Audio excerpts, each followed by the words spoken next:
반갑습니다. 저는 한사랑교회 담임 목사 황성수입니다. 한사랑교회가 지역사회와 어떻게 지내는지에 대한 말씀을 나누려고 나왔습니다. 한사랑교회는 서울시 양천구 목동 아파트 단지 안에 있습니다. 양천구 목동에는 노력형 부자들이 많이 사는 동네입니다. 공부 열심히 하고 일 열심히 해서 돈을 많이 번 사람들이죠. 아이들 공부에 관심도 많고요. 다만 이제 돈을 버는 족족 다 써버리는 그런 사람들이 그 지역에 살고 있습니다. 제가 여러분과 지금부터 나눌 이야기는 아까 우리 이규현 목사 말씀하신 바와 같이 모든 교회와 모든 목회자들에게 동일하게 적용될 수는 없습니다. 저만의 상황이 있고 우리 한사랑교회만의 특성이 있고 우리 지역만의 특성이 있거든요. 저의 이야기가 여러분에게 정답이 될 수는 없겠지만 적어도 힌트를 주거나 윙크 정도는 날릴 수 있지 않을까, 아니면 젠틀 너지라 그러죠. 이렇게 한번 툭 치는 정도 가능하지 않을까 생각을 합니다. 그래서 저 교회는 저런 일을 하는구나 라는 것보다는 저희를 하기 위해서 저런 과정을 지나갔구나 라는 쪽에 더 관심을 가지고 들어주시면 좋겠습니다. 많은 분들이 저에게 목회의 영감은 어디서 떠오르냐 물어보십니다. 여러분, 가만히 있는데 목회의 영감이 떠오르면 그 사람은 천재예요. 저에게는 그런 반짝이는 영감이 떠오르지 않습니다. 저에게 어떤 영감이 떠오를 때는 제가 마주하고 있는 문제가 너무 무거워서 깊이 고민할 때, 그때 영감이 떠오르죠. 저는 그것을 인도하심이라고 해석을 합니다. 고민스러우니까 기도하게 되고요. 기도하다 보면 눈에 보이거나 귀에 들리거나 누가 소개해준 책이라든지 어떤 사람을 만났을 때 갑자기 깨닫게 되는 것들이 있더라고요. 아마 여러분도 다 경험을 하셨겠죠. 거기에서부터 새로운 사역들이 출발을 하게 됩니다. 저는 2011년에 한사랑교회에 부임을 했고 현재 14년째 목회를 하고 있습니다. 한사랑교회는 내년에 이제 50주년을 맞이하는 이른바 이제 중견 교회죠. 한사랑교회는 모토가 선교하는 교회입니다. 아마 우리 한국에 있는 대부분의 교회들이 다 똑같은 얘기를 할 거예요. 우리 선교 열심히 합니다. 문제는 교회 반경 500m 안에 있는 그 주변과의 문제였어요. 서울을 벗어나서 혹은 대한민국을 벗어나서는 정말 선교 열심히 하는데 정작 교회가 자리를 잡고 있는 목동 아파트 지역 주민들과는 교류도 없었고요. 늘 교회를 향한 민원이 끊이지 않던 교회입니다. 교회와 이웃은 늘 전쟁이었어요. 시끄럽다고 민원 들어오고 주차 문제 때문에 주일날이면 주차 때문에 난리가 나는 거죠.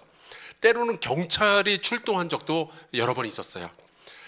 다른 케이스는 교회 주차장의 신정 7동에서 저희가 있는 곳이 신정 7동인데 자기네들 이제 사용하는 물품들을 이제 컨테이너에다 넣고 그 교회 주차장에다 놨는데 하필이면은 그 컨테이너가 이제 교회 벽을 이렇게 가로막는 그 위치에다 갖다 놓은 거예요. 그래서 제가 우리 장로님 한 분한테 이거 컨테이너 장소를 좀 이렇게 바깥쪽으로 좀 돌려주시면 좋겠다 얘기를 했더니 장로님이 내가 해결하겠습니다 그러는 거예요. 얼마나 감사해요. 근데 이분이 좀 힘이 있었는지 국회의원한테 뭐라 하신 거예요. 그랬더니 그 국회의원이 구청장한테 뭐라고 했고 구청장이 우리 동네 공무원들한테 뭐라고 한 거죠. 그 이후로 어떻게 됐는지 아시죠? 신정 7동 동장과 우리 교회가 원수가 됐습니다. 한 2년 정도는 얼마나 힘들어했는지 몰라요. 우리 교회 건물도 문제가 있었습니다.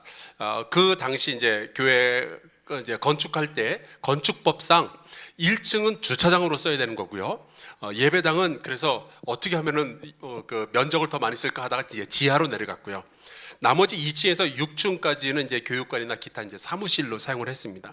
이제 문제는 1층 주차장이 늘 어두운 거예요. 그럴 수밖에 없는 게 햇볕보다 강한 빛은 없잖아요. 그러니까 바깥이 환하면은 안은 어두컴컴하죠. 또 1층이 주차장인 건물을 쓰시는 분들은 아실 거예요. 동네 바람이 한번 휙 불잖아요. 그러면 비닐봉다리, 쓰레기, 낙엽 이런 것들은 다 1층 주차장에 모이게 되어 있습니다. 특별히 그 필라테스 전단지 이런 것들이 이제 계속 모여 있는 거죠. 그래서 이제 주민들이 우리 교회 건물 옆을 이렇게 지나가다 보면은 매일 보이는 게 어두컴컴한 주차장과 날아다니는 쓰레기밖에 없는 거예요. 이건 근데 건축법이 그러니까 어쩔 방법이 없었습니다. 그렇게 이제 저희 한사랑교회는 이웃들과 담을 쌓고 살아갔던 거예요. 마치 견고한 성과 같았습니다. 느헤미야는 이 무너진 성벽을 다시 쌓고 불탄 성벽을 다시 달아야 그 성문을 다시 달아야 우리 예루살렘 백성들이 살겠다 그랬지만 저는 어떻게든지 이 성벽을 무너뜨려야 교회가 살겠는 거예요. 그래서 어떻게 해요? 그러니까 이제 고민이 시작이 된 거죠. 근데 그러던 어느 날 우리 교회 권사님과 이런저런 이야기를 나누던 중에 양천구 목동의 건축법이 새로 바뀌었다라는 소식을 듣게 됩니다. 1층에 주차장이 없어도 된다고 바뀐 거예요. 목동에 차가 너무 많이 유입이 된다고 주차장을 다 없애는 쪽으로, 그러면은 차량의 유입량이 줄어든다라는 계산이었던 거죠. 제가 보기에는 아무리 봐도 탁상 행정 같아요. 그게 말이 되나요? 어쨌거나 저에게는 하나님께서 저에게 윙크를 날리셨다 생각을 했습니다. 그래서 이제 장로님들께 제안을 했죠. 건축법이 바뀌었으니까 1층의 공간을 이웃들이 보기에 한번 예쁜 공간으로 바꿔보면 어떨까요? 어찌 보면은 보여지는 공간 하나가 10편의 설교보다 훨씬 더 이웃들에게 어필할 수 있을 거다 생각을 했습니다. 근데 이제 뭐 장로님들은 콧방귀도 안 끼셨어요. 작년에 방문한 그 서울숲의 이명규 목사님 시무하시는 라이트하우스 가서 보니까 1층 공간을 정말 매력적이고 깔끔하게 잘 꾸며 놓으셨더라고요. 얼마 전에는 이제 영등포에 있는 박천열 목사님 목회하시는 노크처치 다녀왔는데 거기도 공간을 굉장히 잘 꾸며놨어요. 저는 이 공간이 가지고 있는 임팩트가 굉장히 상당하다라고 생각을 합니다. 어제 이제 유현준 교수 오셔서 아마 그 얘기를 해주셨을 거예요. 굉장히 중요합니다. 공간은 설교에 대한 신뢰감까지 줘요. 되게 짜증나는 이야기지만 현실이 그렇습니다. 우리 감리교회 김경민 목사님은 지금 이제 대전에서 목회하시는데 사회복지사, 목수, 바리스타까지 하시면서 지역사회에 계속해서 이제 녹아들고 계시죠. 이분의 예배 공간이 최근에 이제 변경이 됐는데 되게 재밌어요. Church and Dance Hall. 이게 말이 되나 싶은데 희한한 조합인데 저렇게 만들어 놨습니다. 이 안에서는 와인 테이스팅까지 한다고 그래요. 파격적이지만 어쩌면 선교라는 것은 원래 선을 넘는 교회라는 뜻이라 그러더라고요. 이렇게 선을 한 번씩 넘어가는 게 진정한 교회 모습이 아닐까라는 생각을 해봅니다. 저희 교회에서 최근에 파송했던 김정기 목사는 현재 금호동에서 베이스 캠프라는 교회를 안 만들었어요. 베이스 캠프라는 것을 만들어 놓고 M하우스 찬양 운동을 하고 있습니다. 공간이 다는 아니지만, 그리고 분명히 온라인으로도 예배가 가능한 시대가 되었지만 여전히 공간이라는 것은 사람들의 궁금증을 자극하는 역할을 하죠. 그래서 제가 이제 그런 이야기를 우리 장로님께 말씀을 드렸지만, 그럴 돈 있으면 선교합시다가 우리 장로님들의 대체적인 의견이었어요. 아마 낯설지 않은 얘기죠. 그 의견이 또 틀렸다고도 제가 생각을 못했습니다. 그래서 그런 식으로 4년이 그냥 훌쩍 지나갔어요. 그런데 어느 날 하나님께서 또 한 번의 윙크를 저에게 보내주시죠. 제가 책을 한 권 읽게 되었는데 The Art of Neighboring이라는 이웃이 되는 법이라는 책을 읽게 됐습니다. 이 책에 이렇게 쓰고 있어요. 예수님은 이웃을 사랑하라고 명령하셨는데 만약에 우리가 이 예수님의 말씀을 문자 그대로 따른다면 어떤 일이 벌어지게 될까? 그러게요. 이 질문 하나가 제 마음을 흔들기 시작했어요. 진짜 해보면 어떤 일들이 벌어지게 될까? 예수님이 그러셨잖아요. 내 이웃을 사랑하라. 그러면서 이 책은 이렇게 이야기를 합니다. 어쩌면 예수님은 우리에게 이 세상을 송두리째 바꿀 수 있는 가장 위대한 전략적 제안을 하신 것일지도 모른다. 문제는 우리가 안 하고 있는 거죠. 방법도 잘 모르겠고요. 그래서 이 책을 읽고 난 이후에 대강절이, 그때가 이제 크리스마스가 다가오는 대강절이었는데 대강절 설교 시리즈를 하나 했습니다. 전쟁을 하는데도 손잡병법이라는 게 있는데 예수님의 말씀을 실천하고 이웃을 사랑하기 위해서 기술 정도는 우리가 같이 배워보는 게 어떻겠냐라고 도전을 했죠. 그러면서 이제 첫 주에 성도들에게 이런 숙제를 내주었어요. 이런 그림을 그린 종이를 나누어주고 설명을 하는 거죠. 빈칸들은 이제 우리의 이웃들이고 중앙에 있는 약간 노란색 진한 거, 저 종이는 이제 우리 집이다. 자, 그러니까 먼저 중앙에 자기 이름을 써라. 다들 이제 자기 이름을 썼어요. 그리고 주변 빈칸에는 이웃들의 이름을 쓰라고 했죠. 자, 여러분에게 한번 제가 여쭤볼게요. 앞집 아파트 사람 혹은 앞집 연립에 사는 사람의 이름을 아시는 분들 계세요? 이게 이제 우리 시대의 모습인 거예요. 잘 우리 교류 안 해요. 그게 오히려 약간 신뢰되는 것 같기도 하고 그렇잖아요. 그래서 이제 우리는 안 만난다고요. 그냥 엘리베이터에서 만나면 인사하는 정도지 그 이상으로는 우리가 안 가죠. 우리 교회 똑같았습니다. 주변에 있는 빈칸에 이웃들의 이름을 써라. 아무도 못 써요. 만약에 단독 주택에 살고 있다면은 앞집, 옆집, 뒷집 이웃들의 한번 이름을 아는 대로 한번 써봐라. 뭐 윗집, 아랫집 뭐 아무도 모릅니다. 대부분 한 칸 혹은 한 칸, 뭐 두 칸 정도까지는 되는데 모르더라고요. 그럼 이름은 몰라도 인사는 하고 지내시는 분들이 있으면은 숫자라도 써놔라. 그것도 별로 없어요. 우리가 교회 다니는 분들은 이웃을 사랑하는 말은 수도 없이 하고 있지만 10년째 한 아파트에서 살아도 이웃들의 이름조차 살지 못하고 살아가는 것이 우리 현재 성도들의 현실인 거죠. 그래서 이제 숙제를 주었습니다. 크리스마스 시즌이었으니까 크리스마스가 되기 전까지 빈칸을 한번 채워보세요. 그리고 성탄절에는 자그마한 카드하고 조그만 선물이라도 하나 가져다 주기. 이런 일도 시도 안 해보고 무슨 이웃을 사랑하겠다라고 이야기를 하느냐, 이제 이런 식으로 도전을 했던 거죠. 그리고 이 설교 시리즈를 마감을 하면서 그런 질문을 했어요. 이 세상에 이웃을 사랑한다는 교회는 많은데 이웃이 사랑하는 교회는 몇 개나 될까요? 라는 질문이었습니다. 이 질문 앞에서 저도 우리 성도들도 우리 장로님들도 이제 고개가 숙여진 거예요. 이 설교 시리즈가 끝나고 장로님들과 회의를 하면서 제 생각을 다시 한번 말씀을 드렸어요.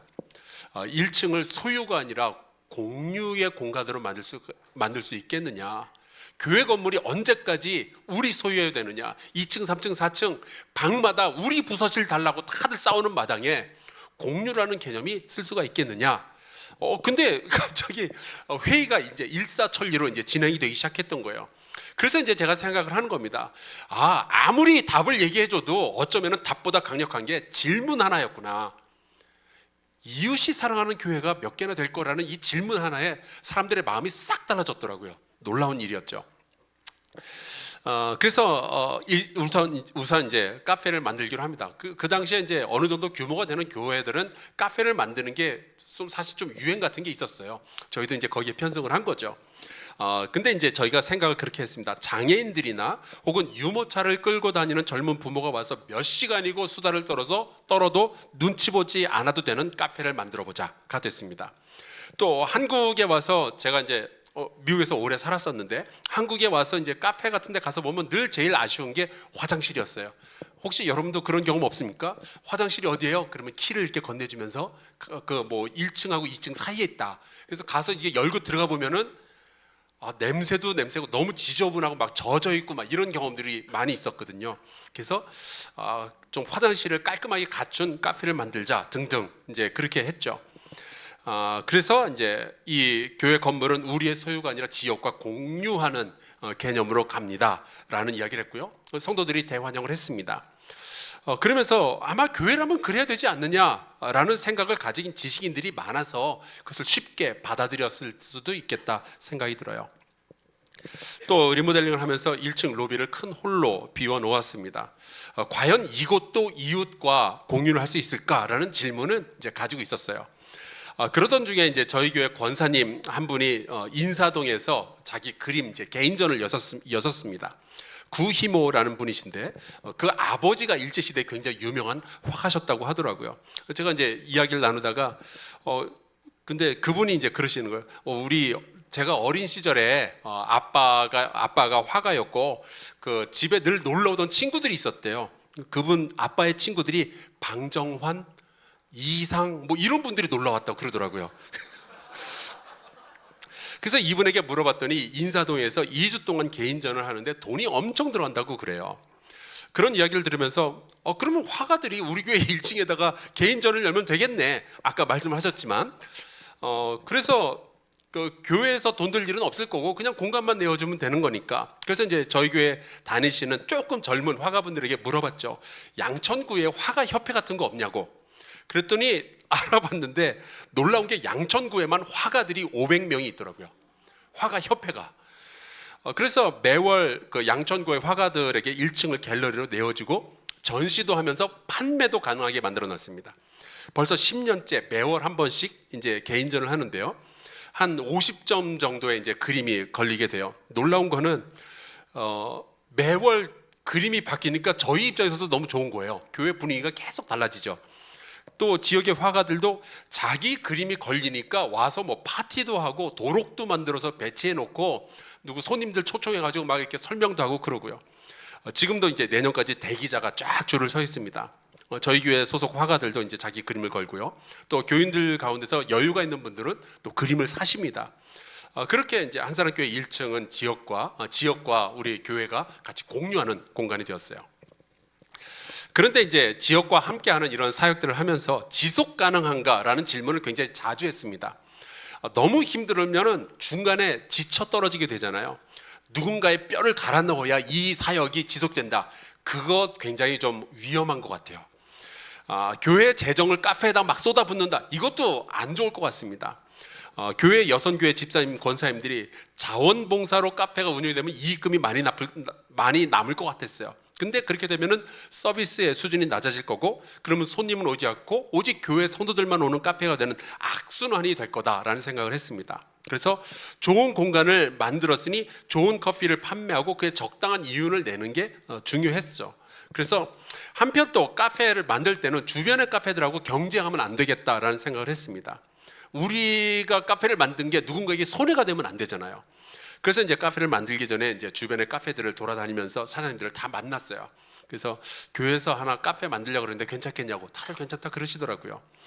그러면 아메리카노 가격을 얼마 정도 하시면은 적당하다고 생각하십니까? 물어봤어요. 왜냐하면 너무 싸면은 그쪽에서 싫어할 것 같더라고요. 그랬더니 뭐 그분들하고 이야기하는 상황에서 아메리카노, 따뜻한 거 아메리카노가 3,000원 해서 그렇게 출발하게 되었습니다. 카페 이름은 포레스트고요. 전 숲이라는 단어가 굉장히 좋아요. 그 숲에 가보면 이제 큰 나무, 작은 나무, 풀, 벌레, 짐승 다 있으니까. 그래서 우리 교회의 카페는 안 믿는 사람들, 믿는 사람들, 애, 어른, 장애인, 뭐 누구라도 와도 괜찮다, 스님도 괜찮다. 저희는 이제 그런 생각들을, 그런 이야기들을 하죠.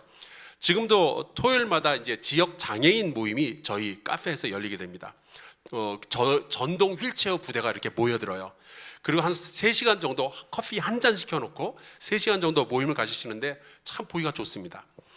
카페가 이제 금방 소문이 났고요. 지역사회에 소문이 났고 네이버 블로그에도 많이 올라왔어요. 내 돈 내산 그러면서 막 이렇게 자기 의견 이렇게 올리는 거 있잖아요. 지금은 이제 지역의 명소가 되었습니다. 예상치 못했는데 커피 한 잔을 시켜놓고 하루 종일 있어도 되니까 화장실도 깨끗하고 개인 과외 선생님들이 이제 과외 현장을 그 카페로 잡기 시작한 거예요. 그래서 이제 애들을 오라 해놓고서 거기서 뭐 영어, 수학 이런 거 과외를 하다 보니까 거기서 과외받는 아이들이 이제 교회에 등록하는 일들이 심심찮게 벌어지게 됐습니다. 예상치 않았던 일인데 그렇게 됐어요. 처음에는 히스빈즈의 임정택 사장과 협업을 했습니다.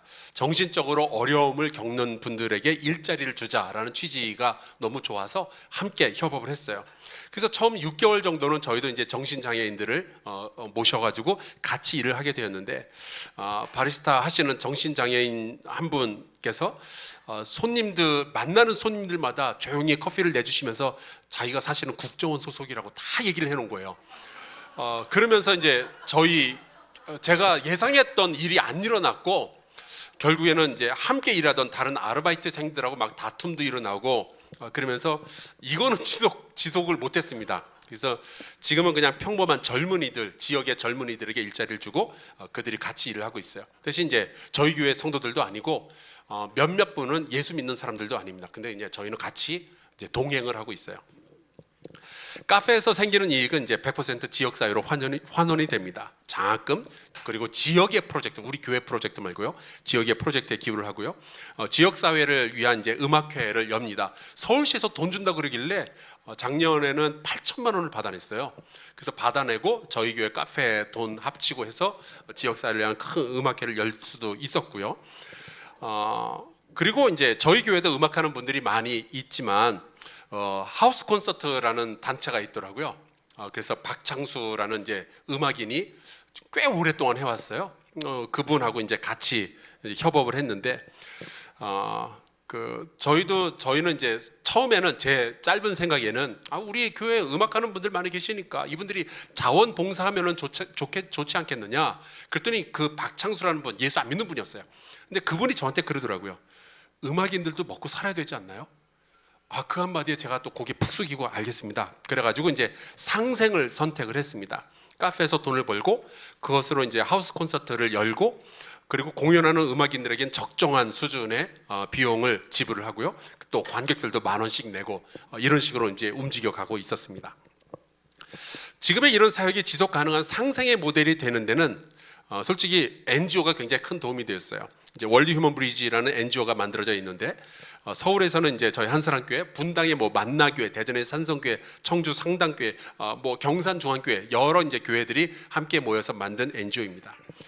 아까 우리 이규현 목사 말씀하셨지만 교회 이름만 나오면은 알러지 반응을 일으키는 분들이 굉장히 많아요. 그리고 도움을 받을 수도 없고 또 기부를 했을 때 교회에서는 세금 혜택 같은 게 없습니다. 근데 이제 NGO의 이름에다가 이제 기부를 하면은 이제 세제 혜택도 있고요, 등등. 저희 교회에서는 약 600명 정도의 후원자가 매월 이제 10,000원 정도의 기부를 하죠. 그것만 해도 1년이면 거의 한 8천만 원, 9천만 원 정도가 모이게 되더라고요. 그래서 그걸로 굉장히 다양한 일들을 할 수가 있었습니다. 2020년 코로나 팬데믹이 터졌어요. 저희 교회에서는 뭐 많은 교회들이 그랬지만 단 한 명의 생명도 해치는 일을 할 수 없다 해서 이제 온라인 예배를 드리기 시작했습니다. 주일날 텅 빈 예배당에서 혼자 설교하다가 울기도 많이 울었던 것 같아요. 그러다가 이제 부활절이 찾아왔습니다. 근데 주변의 이웃들은 다들 이제 기독교를 꼴통이라고 생각을 하고 있었고요. 그래서 뭐라도 해야만 했는데 이제 또 졸업식이며 또 그런 행사들이 코로나 때문에 다 취소가 되면서 꽃집들이 망하고 있다라는 뉴스가 들려왔어요. 그래서 우리 한번 꽃집들을 살려봅시다. 그래가지고 일부러 이제 꽃을 사주는 사람들이 많아졌을 때 부활절 꽃바구니를 만들어서 이제 교회 주변에 있는 모든 상점들에게 전부 돌리기로 했습니다. 우리가 여러분과 함께했습니다라는 간단한 메시지와 함께 보냈고요. 그때부터였어요. 교회 주변에서 새롭게 장사를 시작하는 가게가 있으면은 화분을 보내서 축복하기 시작했습니다. 이거 굉장히 간단하고 쌉니다. 비용 안 들더라고요, 별로. 메시지는 간단했어요. 이웃이 되어 주셔서 감사합니다. 딱 짧은 한 구절입니다. 이게 알게 모르게 저희가 여러분의 이웃입니다라는 이제 메시지를 전하는 거죠. 그리고 이제 새로 오픈한 상점은 화분 같은 게 있으면 좋잖아요. 게다가 그 옆에 있는 큰 교회에서 화분이 왔다는 게 은근히 이제 장사에 도움이 되니까 그래서 지금 뭐 잘 돌아가고 있습니다. 그래서 그 다음 스텝에 대해서 이제 또 묻기 시작한 거예요. 여전히 코로나는 이제 교회 숨통을 조이고 있었고 뭘 어떻게 해야 되나? 그래서 정말로 물어보기로 했습니다. 교인들끼리 모여서 회의하는 게 아니라 우리 시대의 트렌드를 정말 잘 이해하는 사람들을 초청해서 이제 온라인 대담을 하기 시작한 거죠. 어떤 분은 이제 예수 믿는 분이고 어떤 분은 안 믿는 분인데 그냥 대놓고 질문을 하기로 했어요. 그리고 그 모든 내용은 유튜브에 그냥 남겨놨으니까 여러분께서 한번 관심 있으면 보시면 되겠습니다. 어제 오셨던 유현진 교수도 그때 만났어요. 근데 그때 이분도 이제 강의들이 막 끊어지기 시작하던 때라 저희가 30만 원 줬는데 오셨더라고요.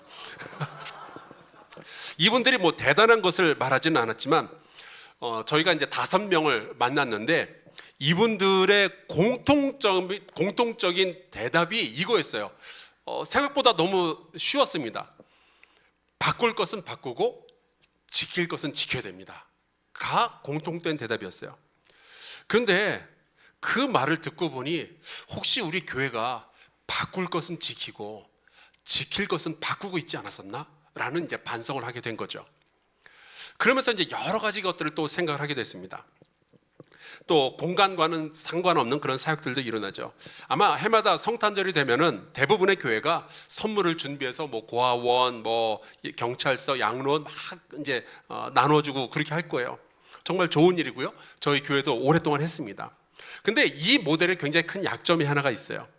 선물을 받을 사람의 인격은 무시가 되는 거죠. 왜냐하면 안 물어보니까. 철저하게 교회 중심으로 우리 성도들 중심으로 선물을 준비하고 때로는 남아도는 물품들을 섞어가지고 이제 나눠주게 됩니다.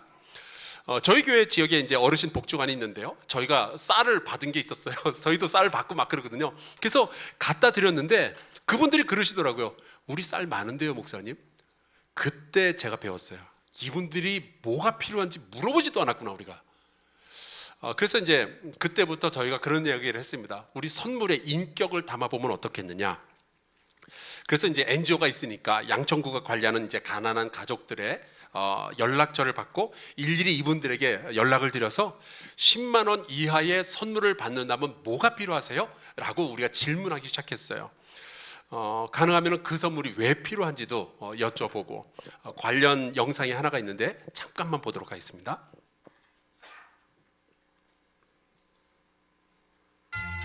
어려운 이웃들에게 따뜻한 크리스마스 선물을 전하는 크리스마스 엔젤 프로젝트가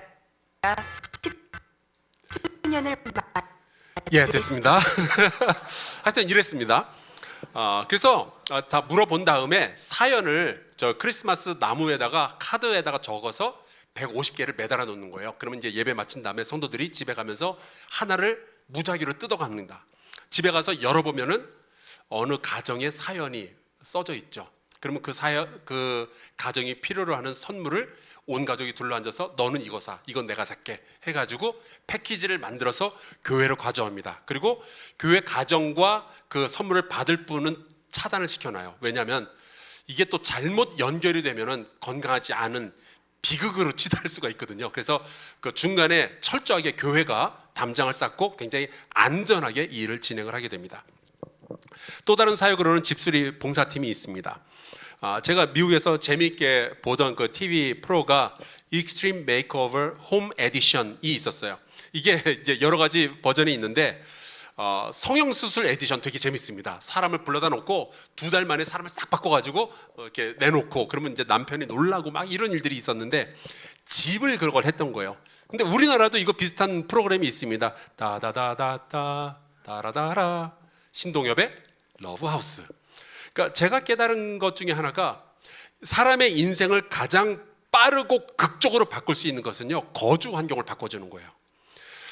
놀랍게도 양천구에는 온 집안이 곰팡이로 뒤덮여 있는데 해결하지 못하는 집이 굉장히 많습니다. 저 진짜 놀랐어요.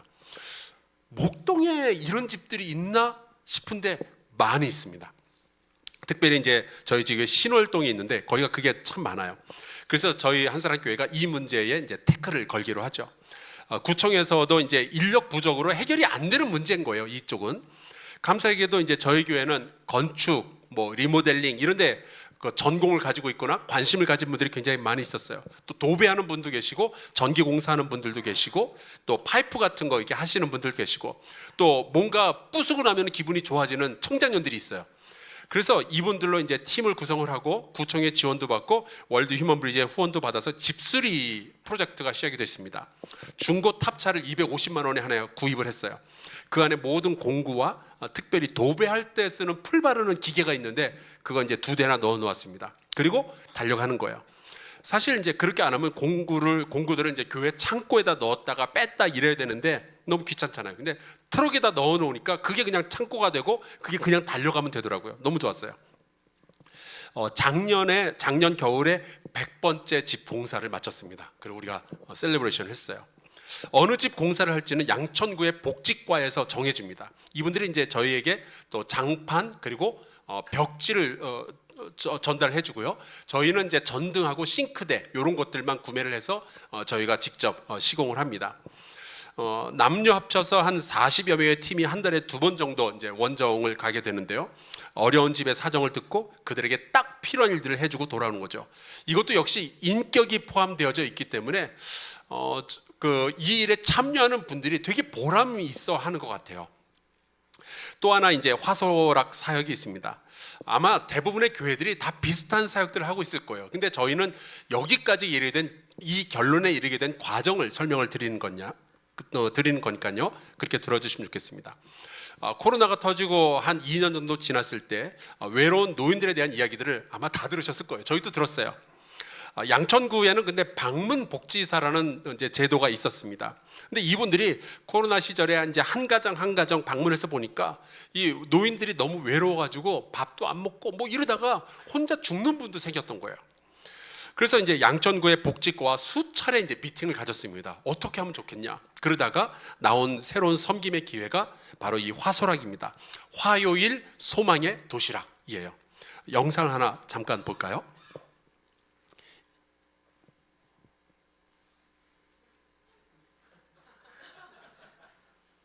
코로나 시대는 거리를 두는 삶을 익숙하게 만들었습니다. 매주 화요일 어르신들에게 식사 한 끼의 기쁨을 나누고 싶어서 양천 어르신 종합복지관과 함께 소망의 도시락을 배달합니다.